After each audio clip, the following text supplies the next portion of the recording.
going on? Welcome back to another deck profile. We have Aaron here with Shenron. Go ahead, man. Okay, so this is a yellow leader, Shenron. His auto, when his card attacks, you look at the top 5 cards from it, you grab a Shadow Dragon, add it to your hand. At the end of the turn, you could choose up to one of your Shadow Dragons and put it to active mode, which is pretty good. And when your life is at 3 or less, or if you have a yellow Unison card in play, it costs a 4, you draw 2 cards and switch one of your energy and to active mode. And on the back, he's 15. Auto, when you swing, he just draws 1 card. And for the second one, at the end of your turn, instead of just choosing 1 Shadow Dragon, you actually choose all and untap them to active. And what's really special about this leader is that it's activate main. You tap 6 mono yellow energy and you play up to 7 Shadow Dragons from your drop with different names, which is pretty busted. Alright, go ahead and get into the deck. So we're going to start off with the Unisons. We're going to play 4 of the yellow 2-drop Gojitas. It's permanent once. It's permanent for the Gogeta. If all your energy is in rest mode and your leader is mono yellow, it gains +5 during your turn, which is pretty plus on that. It's kind of like a Sensu. Once per turn, when your opponent activates an extra card, you add a marker to this. It's +1 activate main. You choose 2 yellow in your hand and discard them. If you do draw 2, it's good to recycle and look through your deck and everything. And then it's activate main -4. During your opponent's next charge phase, your opponent can only switch up to 2 energy in active mode. That's pretty plus. Whenever they're all tapped out, they only can pretty much untap 2. So why are you playing this Unison and not the any other yellow Unison? I mean, I played Mechikabura, the 4-drop one, but it kind of is a 4-drop Unison and it's kind of risky on that. I kind of don't want to tap out on it, even though he's pretty good. He's a blocker. If you try to remove a marker, you can like take a life or something like that. It's pretty good, and you can snatch a card, which is pretty fucking good. But it's rare when I played him. When I played him, I only played him once, and it was against Janemba because he wasn't really swinging at me, so you know I had to awaken somehow. But other than that, my go-to is definitely Gogeta. And then next, we're gonna go for 4 Flying Nimbus. Flying Nimbus is busted against pretty much anything, especially Vegeks, especially Kiku, on and on. It's a counterattack, negate the attack. You may place 1 yellow card in your hand and drop area. If you do so, your opponent can only attack 1 more time with battle cards for the turn. You gotta remember, it doesn't count for Unisons. Unison's not a battle card. And plus leader swings too. So usually, if you can catch your opponent swinging with leader, I usually just drop this ASAP, so it only can tackle 1 battle card for the rest of the turn. Then after that, we're gonna play something else. We're gonna play 3 Crusher Balls. Crusher Ball from like forever ago. Pretty much for 1 counterplay, the battle card being played is in rest mode. Anything that doesn't have deflect, you're pretty much good on. Then after that, we're gonna play 3 Time Magics. Time Magic's really good. It's a Spark and Negate, which it can come clutch. It came in clutch a bunch of times with a bunch of matches, even though, just in case I'm tapped out or anything like that with my Flying Nimbus. If I'm tapped out with Flying Nimbus, they swung with like Unison, I took it, whatever, and then they have a big body on board, they're gonna swing with the last battle card. Just go ahead and just Time Magic, and then they're gonna have to pass turn anyways. Plus Time Magic, if their card does have dual attack, you choose that card in rest mode, ignoring barrier, and it can't switch to active mode to the start next turn. Pretty plus on that. So those are the extra cards, and then we're gonna go with the Shenron chain. We're gonna start with Sin first. We're gonna start with 4 1-star negative balls. The permanent, it can't attack or isn't affected by your opponent's skills, which is really good. And then it's activate main. If your leader card is a Shadow Dragon card, for 1 yellow, you place this in this drop area and choose 1 Sin Shenron with a cost of between 2 and 4 in my deck or hand and play it, and then I shuffle. So you want this card in your opening hand for sure, then, right? Yeah, 100%. So it's kind of like a chain with the Sin Shenron. So after the 1-drop, we're gonna play 4 of the 4 drops. This card's really, really good. It's a 19 blocker. When this card is removed from the battle area by an opponent's skill, you draw a card, and then you play up to 1 negative 1-star ball from your hand from the drop area. So if he gets removed, you automatically just play this. You draw 1, you play this, and you kind of like start your chain over. It's kind of annoying. because if I was playing against this deck, it'd be really annoying because you're gonna constantly recycle the chain and stuff like that. Plus, once the blockers and everything off the field, like you're kind of plussing off that because you're drawing, you're playing this again, and this can't be affected. So that's pretty much a good plus there. So from the 4-drop, you can automatically evolve into the 9-drop. This 9-drop is stupid. He's a 9-drop 30k. He's a blocker revenge. You EX evolve over this for just 1 yellow energy. Has to be cost of 4 though. And its auto is what makes this deck, really, really good. When your opponent plays a battle card, you may choose that battle card, ignoring barrier, and negates a skill for the turn. So what the problem was with this card was that it can negate everything else but on play autos. Meaning, if your opponent's trying to have a card to on play to pop something or on play to draw a card, this won't work. But anything else would definitely work. Plus, you're okay to swing with this, a 30k beat stick for pretty much little to no energy, and it's blocker revenge, and it has almost the same effect as the auto for this. When this card is removed from the battle area by an opponent's skill or KO'd, you draw 2, and then you play this. You play the 1-drop. So pretty much, this one you draw 1, you play this one, you draw 2 and play this. Really, really good. So then that's the Shenron chain, and then there's also another chain for Haze. This ugly dragon. We're gonna play 4 of the 1-drop Haze. Pretty much the same effect as the Sin Shenrons, but you're not playing Sin, you're playing Haze. The Haze route is pretty much more of like an aggro route. Shenron's more of a control route. Depending on my matchup, say if I want to go against, if I'm playing against Invoker, I would want to go the aggro route just because you're pretty much playing the Hazes for free basically. So like the other 1-drop, it can't be affected by the skills. If your leader card is the Shadow Dragon, you place this in the drop area, choose up to 1 Haze Shenron with an energy cost of 2 or 3 from your hand or deck and play, and then you shuffle. So we're gonna play 4 of these. We're gonna play 4 of this guy. I really like this guy because you can recycle stuff from the drop in case you need stuff. So he's a 15 crit. His auto, once this card is played, you add up to 1 Shadow Dragon with an energy cost of 4 or less from your drop area and add it to your hand. So just in case if you need this guy again, you can play him. You can grab him from the drop in case you grabbed another 1-star ball to play next turn or anything like that. You can grab the other part for him too, which is this 4-drop. So you're running 4 of each combo chain, right? Yeah, you have to run 4 of each combo chain. I wouldn't put it to 3 or 2 or 1. I would fix the ratio once the new stuff comes out for set 11, just because you're gonna play more dragons and such like that. But for right now, I'm pretty comfortable with 4 of both 1-drop, 4 of the 4-drop, and a 3-drop, and 4 of the 4-drop and a 9-drop. So this card, the 4-drop Haze, is really good.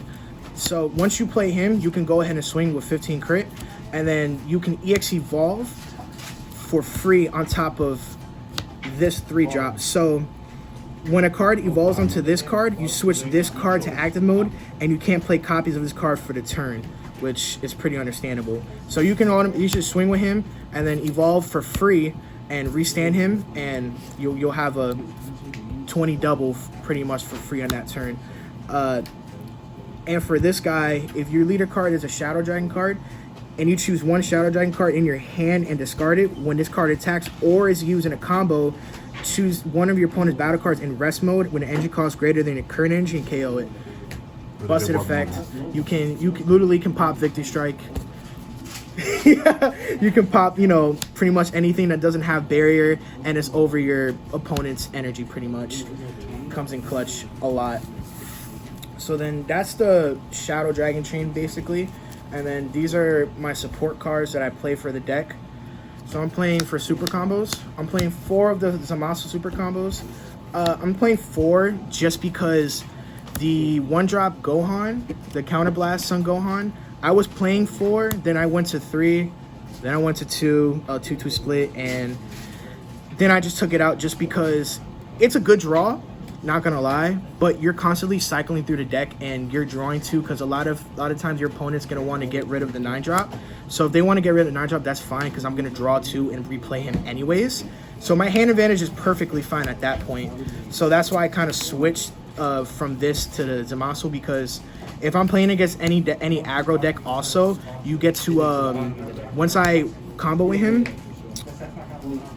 I choose one of my opponent's leader cards or battle cards to switch to the rest mode. So say I'm playing like against Reboot Gohan, they're going to swing, and then they're going to have to do that auto or whatever, and I could just combo to put it in rest mode or something like that. Or playing against Vegeks, you can just combo this, put something in rest mode, or Kid Ku, you know, kind of goes on.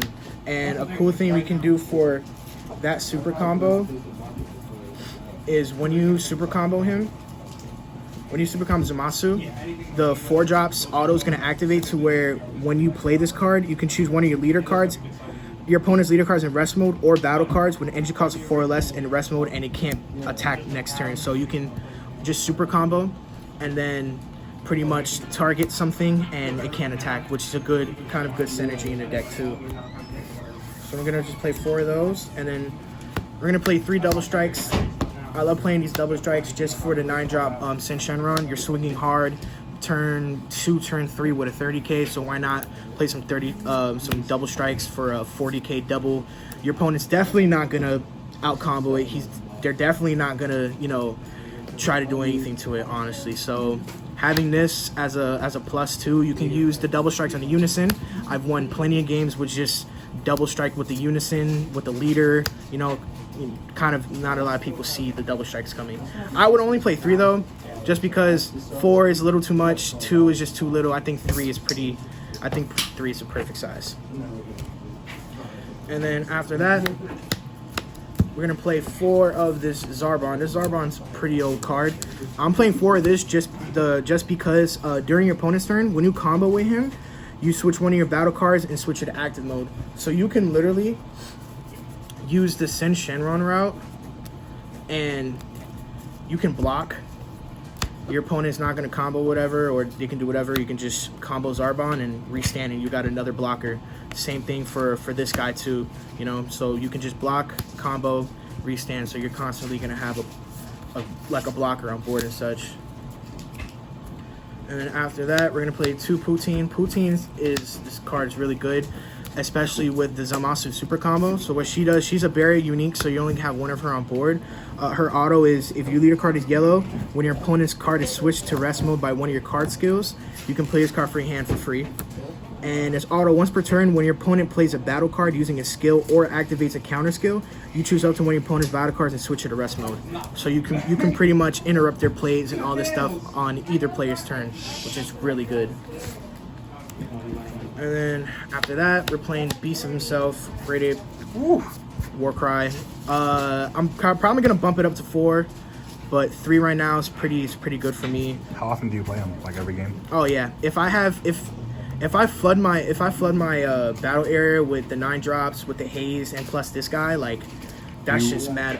Do you hard mull for Bardock or no? Depending on my matchup, if I need to like push in my opponent, then I would hard mull for Bardock. That's why I want to push him up to 4. But I see him like good enough, you know. So like right now, 3 I'm pretty comfortable with. If I get the chance to, I'll definitely play 4. I'm pretty sure everybody knows this card does. He's a 2-cost combo. He's a double strike 20k. If your leader card is yellow at the end of the battle, you pretty much play him from the combo area, and then you draw a card and choose one of your opponent's battle cards and switch it to rest mode, which is definitely plus. So it's pretty much a really good control deck to where you're just putting stuff in rest mode. You're interrupting a lot of stuff that your opponent's doing. And I just added this card in. This is from Draftbox 4. This is the Chill the Cruel. He's a double strike 25k. Reason why I'm playing him is because you're pretty much saving our energy. You're stalling until turn 6 so you can bring all your Shadow Dragons out. And his auto is if you have 5 or more energy and he's not in play, when one of your opponent's battle cards switch to rest mode by a skill, you activate him and you play him for free. So pretty much you combo with Bardock, you put him field, you rest something, you play Bardock, and you play him. So you got a 20k double, you got a 25 double. If you use the Zamasu super combo and you put something in rest mode, you can also play him. So you pretty much can play him and Poutine at the same time. You can pretty much play all 3 of these cards at the same time for free, which is definitely never bad to do. And I have 2 more cards. We have The Dark Banisher. I played Dark Banisher. It was kind of, I just put this in like recently. Came in clutch. I won a game with this, before. This is just, if it's at that moment, I might as well just play him, depending on my match. Triple attack, overroam 8, you tap 4. It's permanent. Your opponent can't activate skills unless they choose one card in hand and send it to their warp. So, being able to have this on board and kind of just swinging, put double strike on him. I've won a game with just playing him and putting double strike, 35 double. And if they activate anything, they have to, warp a card. It's pretty good. And then my last card, King himself. The cheapest secret. Damn card. The cheapest secret rare in this whole damn game. This card is really good. It's ultimate. This man has deflect. He's a blocker. His permanent, reduce the energy cost of the card in your hand by 1 for each card in drop area with an energy cost of 1. And this man can't be removed by a battle area by your opponent's skills. So you're already playing a bunch of 1-drops and all this stuff. Like Flying Nimbus, Time Magic, the 1-star balls, and all that. And when you activate the blocker, you switch this card to active mode and it gets -5 for the turn. So you can actually add him to the hardcast 7 play for this. So if you have him, I usually want to have him in a drop, and then when I'm good to activate the 6, I kind of just bring him along with everybody else too. So and then there's times where you can bring him out for 1 energy once you have 7 or more 1-drops in the drop area. So having a 35k, your opponent can't really get rid of him. I've had games to where I would just purposely bring him out because I know my opponent has something that can remove stuff. So the fact that he can't be removed, he can definitely be minus though, but that's pretty rare, on a matchup. So I would swing for 35, double strike, and that's pretty much it. That's pretty much it. How often do you get to do the tap 6? Pretty much every game. Every game I have a chance. It just all depends on what my matchup is and how the game is going. What's your worst matchup for the deck then? My worst matchup is definitely red. Just because it's annoying that all they do is minus, and it's pretty much they can just get rid of my blockers and everything, so I have to kind of play way more smart, whenever I go against that. And Invoker, I say Invoker is my top deck that I depends because they're not swinging at me, so that's when I would probably side in Mickey Kabura just so I can awaken. Other than that, what's your best matchup? Do you think? What matchup this deck just absolutely destroyed? Kid Ku. Another okay matchup is 50-50s, to be honest, against Vegeks, just because it depends on how what they draw. You have a lot of defense. They have a lot and it depends if they draw the nuts and they can swing at me a bunch of times. I really can't do anything. Right. And plus the fact that I untap and draw 2 at 3, which is pretty good. I was thinking about actually running Heartfell or something like that. But those are just cute ideas. I wouldn't really put them in. Okay. Or the blocker pan too, so I can restand something and swing. If you had infinite money, what would you add? Oh man, infinite money. Would you add 8 stuff like that or no? I'd definitely add 8s. It wouldn't hurt to. I'd probably want to add 3 8s though, to be honest. Other than that, maybe 1 more Bardock. And that's pretty much it, to be honest. Okay. There's not really nutty yellow cards that. Last question. What do you know how many cards you're running, and what would you keep it at? Are you at 60 right now? I'm not at 60. I'm at 55. Okay. Would you go above that at all? No. Okay. Just because the more stuff you put in this deck, the less chance you have to do this auto to where I look at top 5. The only time I would put this deck to 60 is when set 11 comes out and I put a bunch of Shadow Dragons, so that wouldn't hurt it at all. Okay. Bet. Other than that, any extra cards, whatever, or anything to help it, I would lower it. All right. I'm actually not running the counterplay Vegeta, Super Saiyan 4 Vegetas, just because I did have him. I ran him at 3, and whenever I did run him, yeah, he's a 14 blocker, but the beneficial for that is it's kind of 50-50, so I'd rather save the space and just have the stuff that I have right now because it just works with it. Because sometimes he's a dead card in my hand, So it's kind of, it depends on everything. All right, cool. Thanks, man. Appreciate it.